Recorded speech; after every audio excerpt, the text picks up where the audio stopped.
There are four main classes of protozoan protists on the basis of their locomotory organ.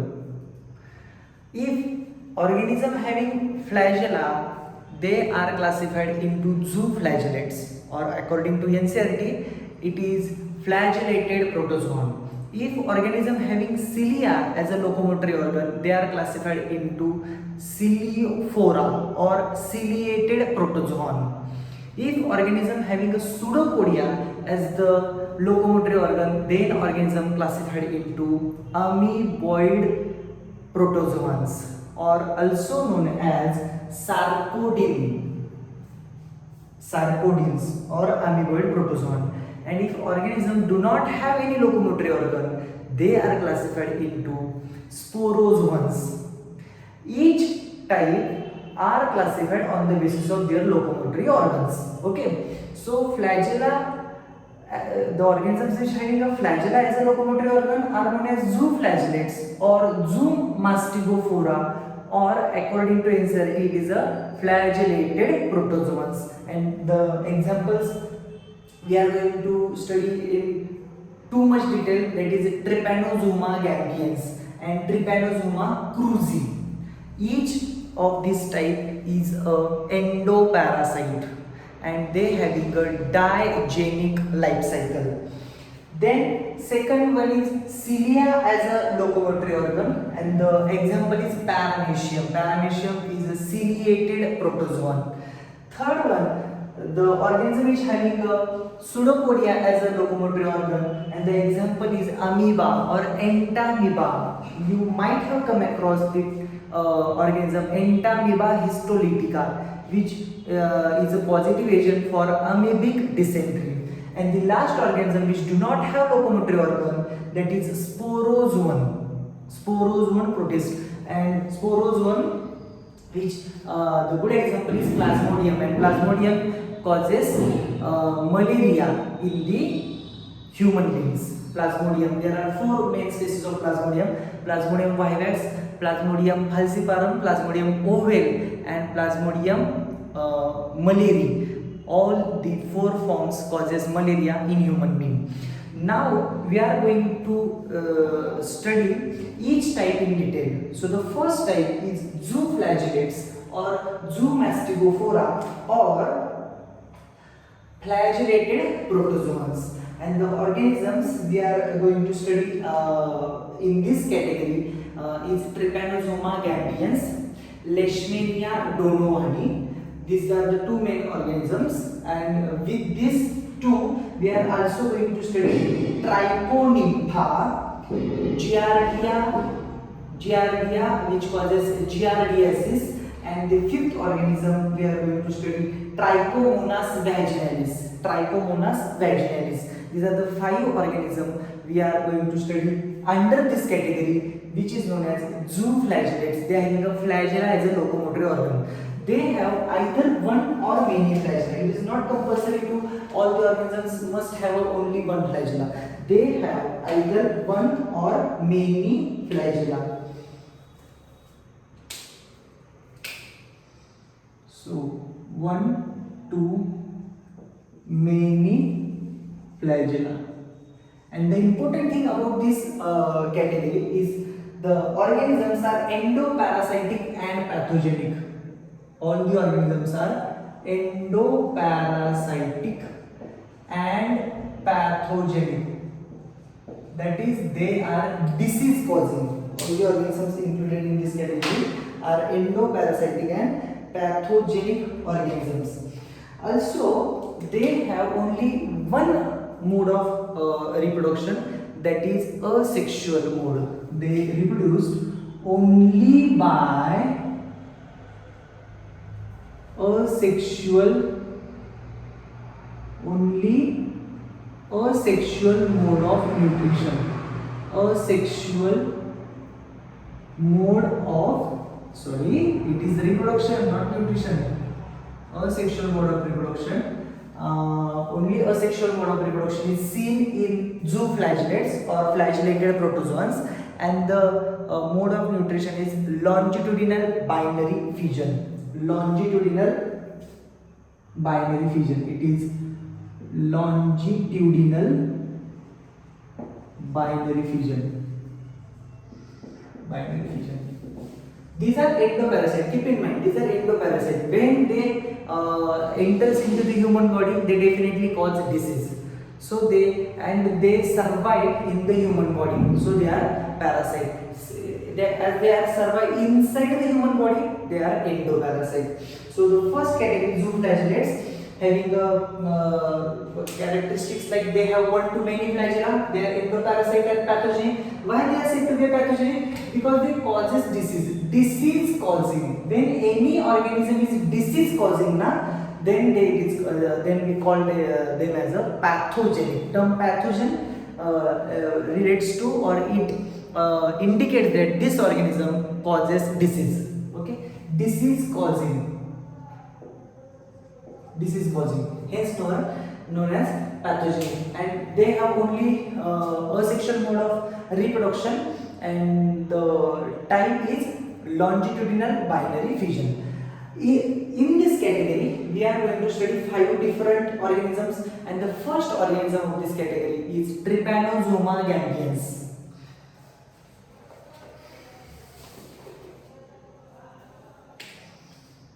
Example, first, Trypanosoma gambians.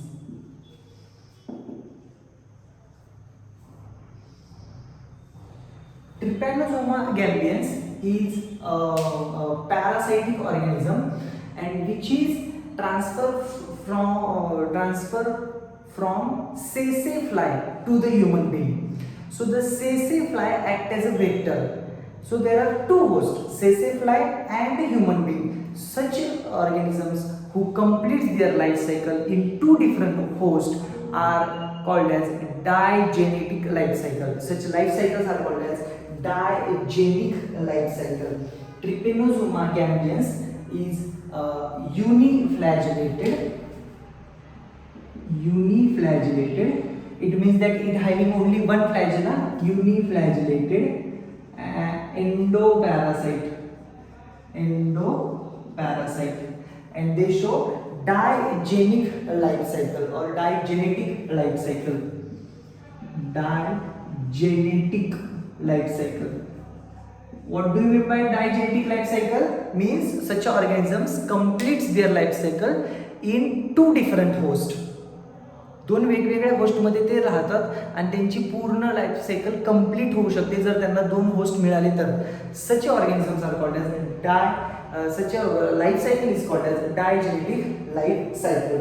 And these Trypanosoma gambians, which are uniflagellated endoparasites having diagenetic life cycle, their primary host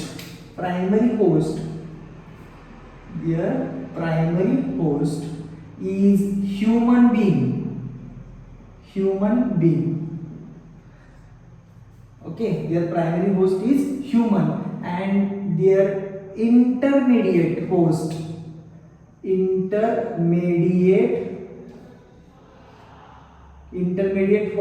or we can say that vector,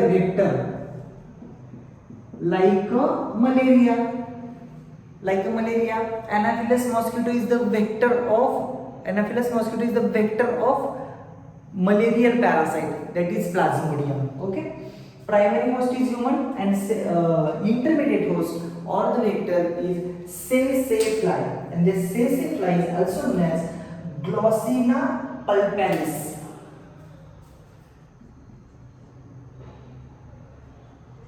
Sese fly, and the scientific name of sese fly is Glossina pulpalis.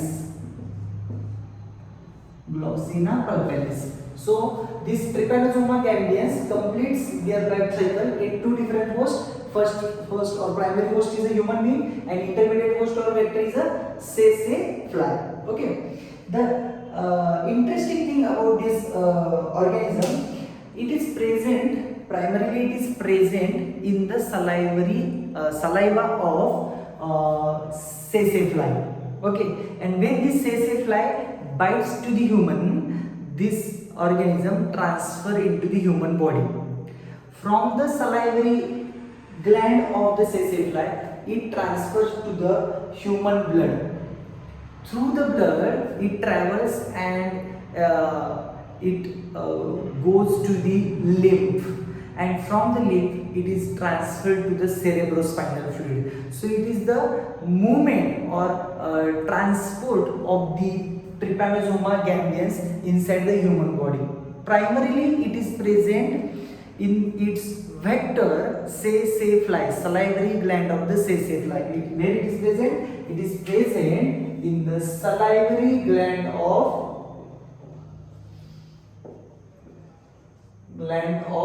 tsetse fly. From there it is transferred to human blood. When tsetse fly bites to the human, those trypanosoma gambians transferred to the human blood. From the blood it transported to the lymph, and from the lymph it gets transported to the cerebrospinal fluid. So it is the movement of trypanosoma gambians inside the human body. And when at each level, when it reaches to the each level, that is blood, lymph or cerebrospinal fluid, it show different characteristics. And when it reaches to the cerebrospinal fluid, this disease become fatal. त्याच्यात त्या पेशंटची death होऊ शकते, इतका तो disease खतरनाक आहे. Treatment available आहे, पण this trypanosoma gambians causes disease known as trypanosomiasis, or also known as African sleeping sickness. हा डिसीज फेटल होऊ शकतो, त्या माणसाचे त्याच्यामध्ये जीवन संपू शकतं ज्या वेळेस तो ऑर्गॅनिझम प्रेझेंट असतो cerebrospinal fluid मध्ये. When this organism detected in a cerebrospinal fluid, it will leads to death of that human being. When we look at the structure of trypanosoma gambians, it is simply having an elongated body, and this elongated body contains all the characteristics which are present in typical eukaryotic cell. That is, it will have a nucleus, it will have a special structures like kinetoplast,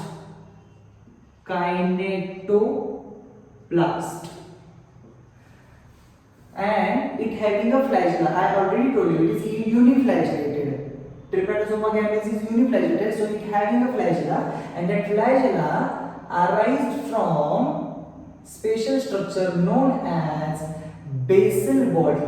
That flagella arises from special structure known as basal body. Basal body, or it is also known as basal granule. That basal body or basal granule, some books write it as a blepharoplast. Basal body is also known as blepharoplast or basal body. And the structure which is present near to the blepharoplast, it is known as kinetoplast. What is kinetoplast? It is the dense granular DNA present along with the mitochondria. Granular DNA or dense DNA structure present along with the mitochondria is a large granule of a DNA along with mitochondria is known as kinetoplast. Okay, so there are two sides, you can see here easily. There are two ends of the body of this organism. One end is called as posterior, another one is called as anterior. This is the posterior end, this is the anterior end. I minimize the structure because I have to write many things about this organism. This is anterior end. Okay, from the basal body or basal granule or blepharoplast,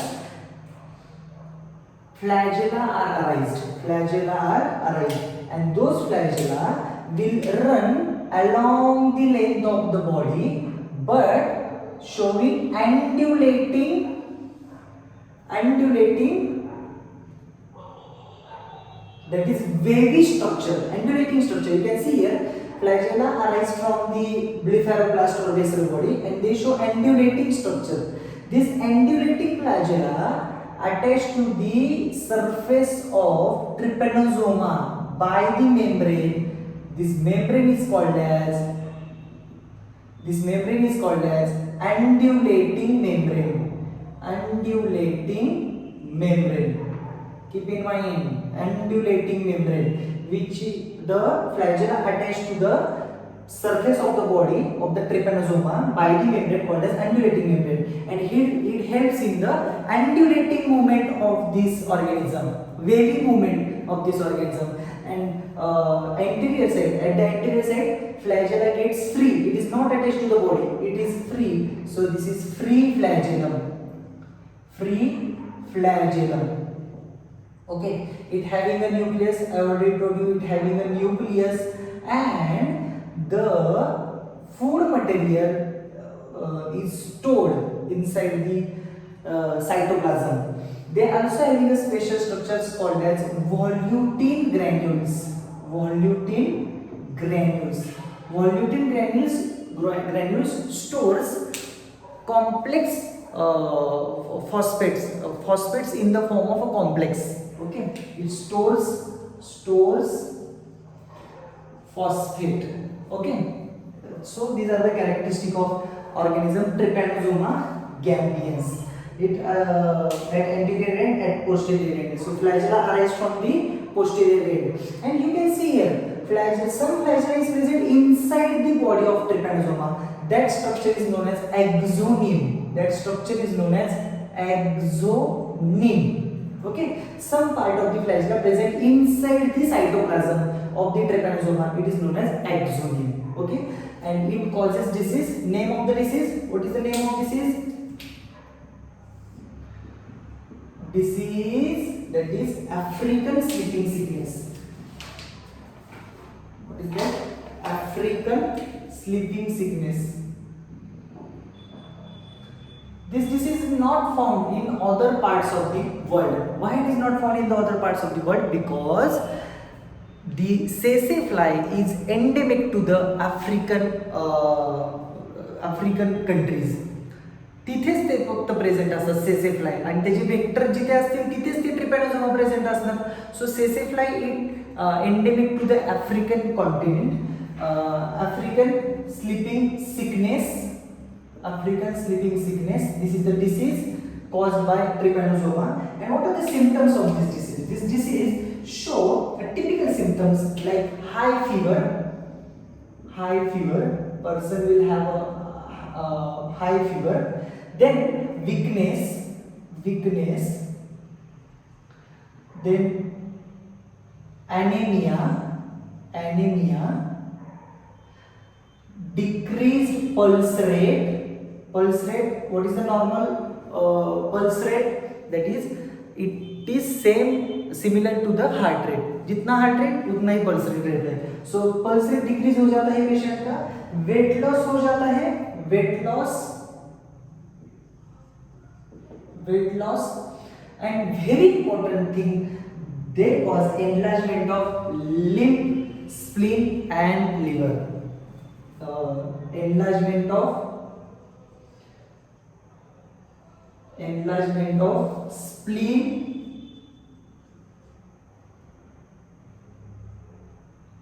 liver, which all these are lymphoid organs where lymph tissues or lymphocytes are produced. It causes enlargement of spleen and liver. When spleen is enlarged, condition is said to be a splenomegaly. जेव्हा spleen body मधलं स्प्लीनची size वाढते ना, त्या कंडिशनला म्हणतात स्प्लिनोमेगॅली. ज्या वेळेस लिव्हरची size वाढते, कंडिशनला म्हणतात हिपॅटोमेगॅली. ओके, मेगा मीन्स बिगर, मेगॅली, हिपॅटोमेगॅली, स्प्लिनोमेगॅली असे टर्म्स लक्षात ठेवा. आपल्याला मेडिकलचे स्टुडंट्स बनायचे पुढे जाऊन. That's why African sleeping sickness, these are the symptoms of African sleeping sickness. And in this disease, some drugs are used. Pentamidine and suramine. I am going to write prescription for this disease. Prescription RX pentamidine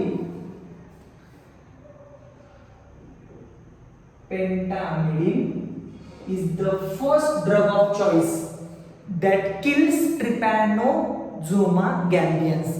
J organism आहे त्याला ते किल करतात ट्रिपॅनोझोमा गॅम्बियन्सला. पेंटामिडिन जो 1 ते 2 वर्ष पेशंटला analyse करावं लागतं. ड्रग सुरू केल्यापासून पहिले 2 ते 3 महिने सिव्हिअर डोस दिले जातात, नंतर डोस कमी कमी केले जातात. या डिसीजमध्ये पेशंटची डेथ होऊ शकते if it is undetected, if it is untreated. जर लवकर कळलंच नाही, लवकर ट्रीट केलंच नाही तर पेशंटची डेथ होऊ शकते. Pentamidine and second one is very important, suramin. There are many drugs, but these are commonly used, suramine and pentamidine.